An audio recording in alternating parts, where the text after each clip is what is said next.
Hello, welcome to my channel, wherever you are in the world.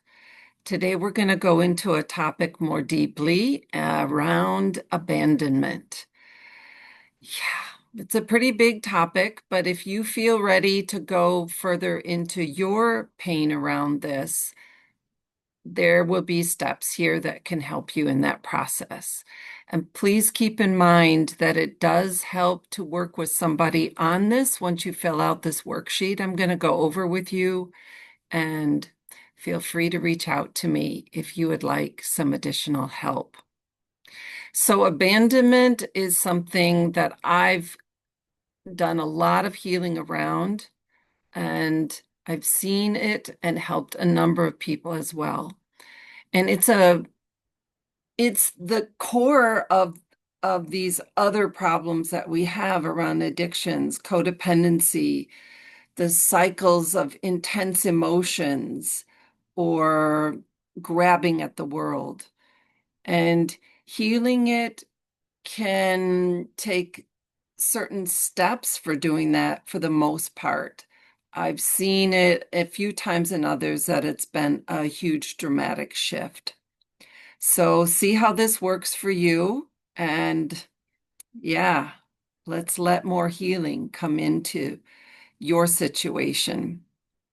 So I'm going to share my screen and read something around abandonment, and then we're going to go over the chart that can help you go deeper into recognizing it in you. Okay, let's share. Okay. So, abandonment. It's a common trauma that we suffer from, and it manifests itself in addictions, codependency, and various emotions that hurt us and others. So, for example, around jealousy. Jealousy is something where we need somebody else to give us only the attention and the love, because the intensity of that emotion is showing where our lack of love has been and how much we can be filled with it once we heal this emotion. I, for some reason, was not plagued with jealousy, but I experienced it a few times to see how powerful it was. I had other issues around self-righteousness and self-loathing. Um, and those are pretty powerful as well. For codependence, we suffer in several ways and oftentimes aren't consciously aware of how we contribute to the problem. Here are just some of the common characteristics that codependents have. We all have a degree of codependency in us, some of us more often than others, or more intense than others. But as a codependent, we, one, rely on others to fix our brokenness. We're we're a people pleaser, and we want to make the world a better place. And we have the means to do it because we are in control. But it's not healthy, because if we don't have something to fix, we feel at a loss. And it's really not our job. Two, we compromise our own dignity and self-worth to get others to love us. Yeah. And we can be quite overbearing at times in order to get others to love us. Three, we cling to people who cannot or will not love us in a healthy way. We often choose family, friends, partners to give us something that they're not capable of, but we keep demanding it from another person, either overtly or subtly, and it's overbearing. Four, we do various things to make ourselves look good so that others will love us for our goodness, whether it's through our appearance or things in our home or in our world, objects that define who we are, being successful in business, having a clean house, or just super helpful for others, which it can be overbearing and oppressive. 5, see ourselves as unselfish and often blame others for not seeing what we do for them. Yeah, this compulsive need to buy things for somebody or to do things for somebody and see how unselfish I am. I'm trying to help you. Um, and then you don't see what I do. So it's like a vicious cycle. And I can laugh at it now, but if you're caught in it, it's definitely not funny. 6, offer advice and direction to others when not asked because we want to help. I learned early on in 12-step program, you don't start correcting people and giving them advice unless it's asked for.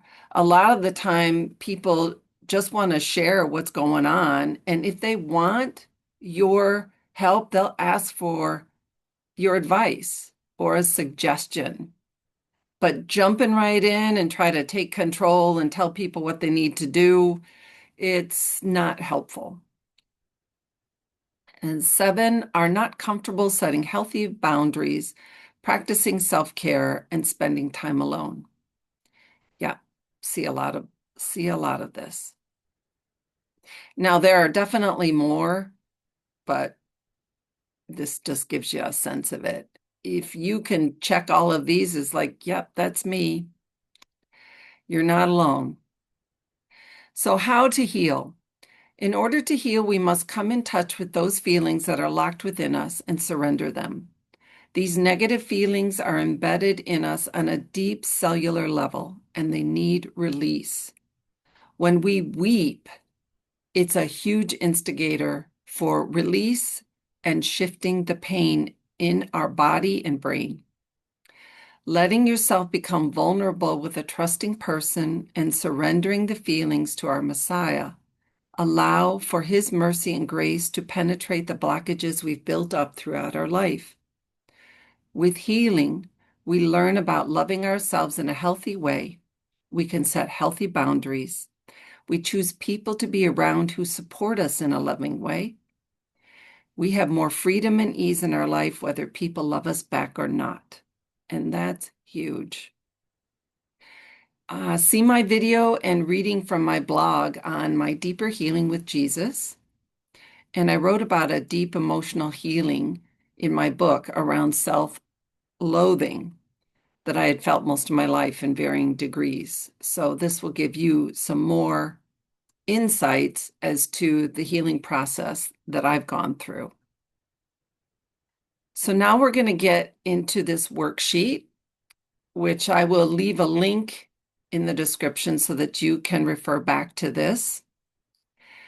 So here are some of the basics. You want to fill out this sheet below about those who have abandoned you.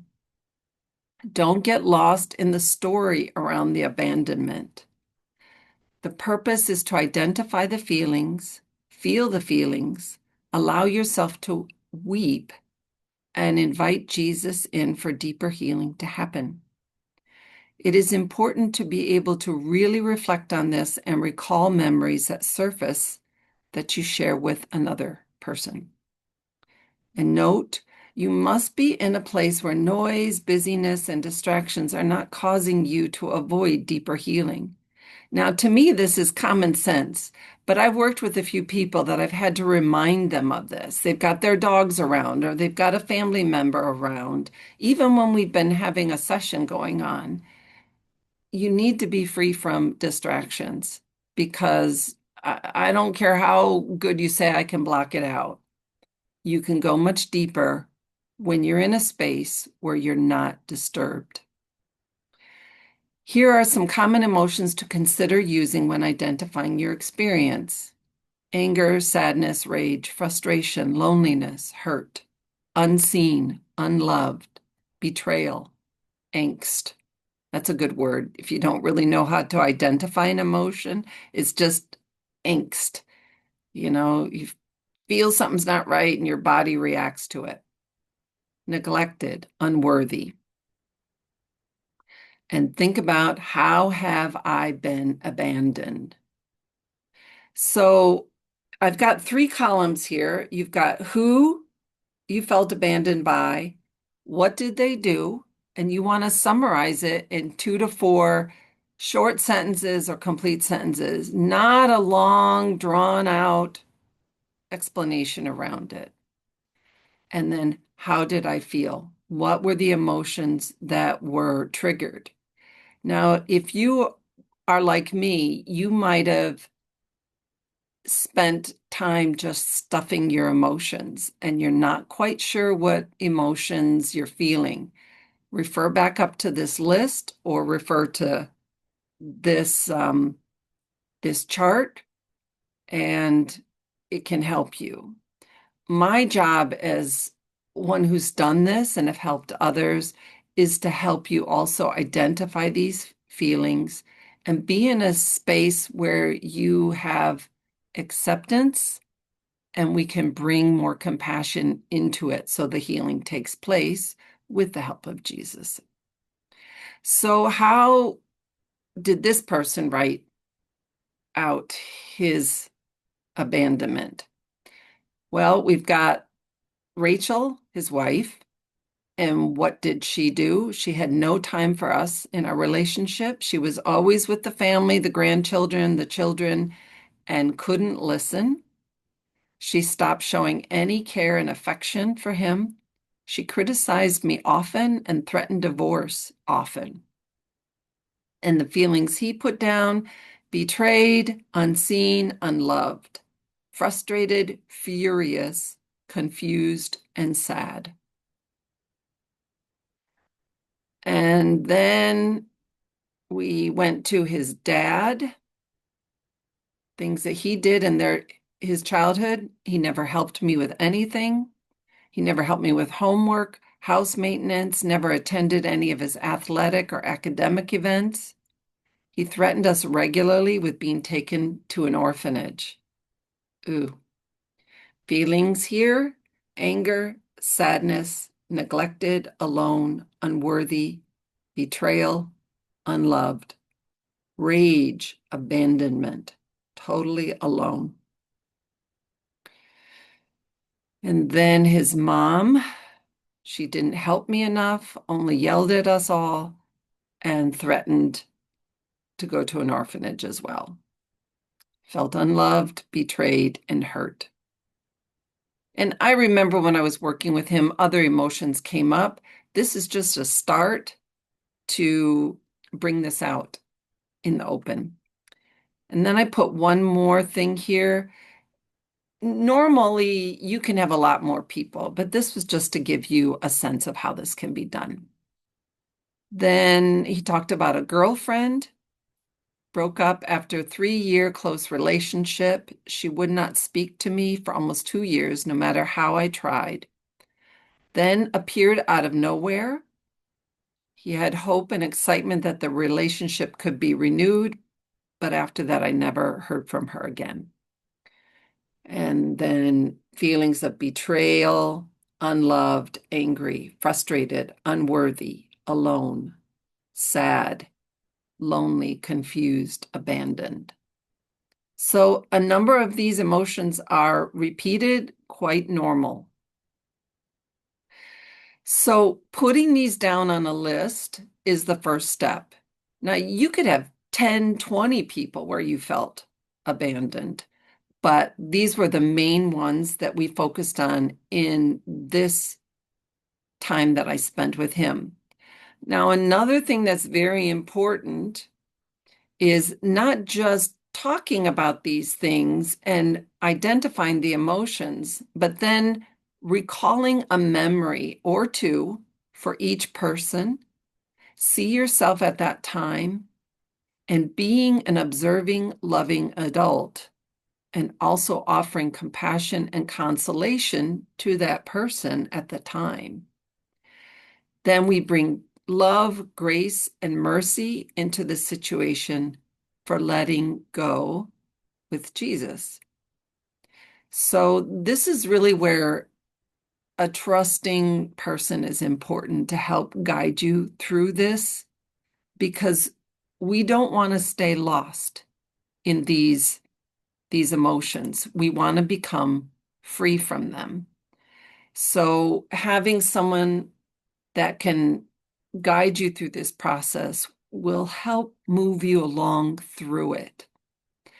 But please feel free to start this process and reach out to me if you'd like more help. And check out the article I wrote in regard to healing abandonment more deeply. And I hope this was helpful in getting you started in your deeper healing of abandonment. Thanks.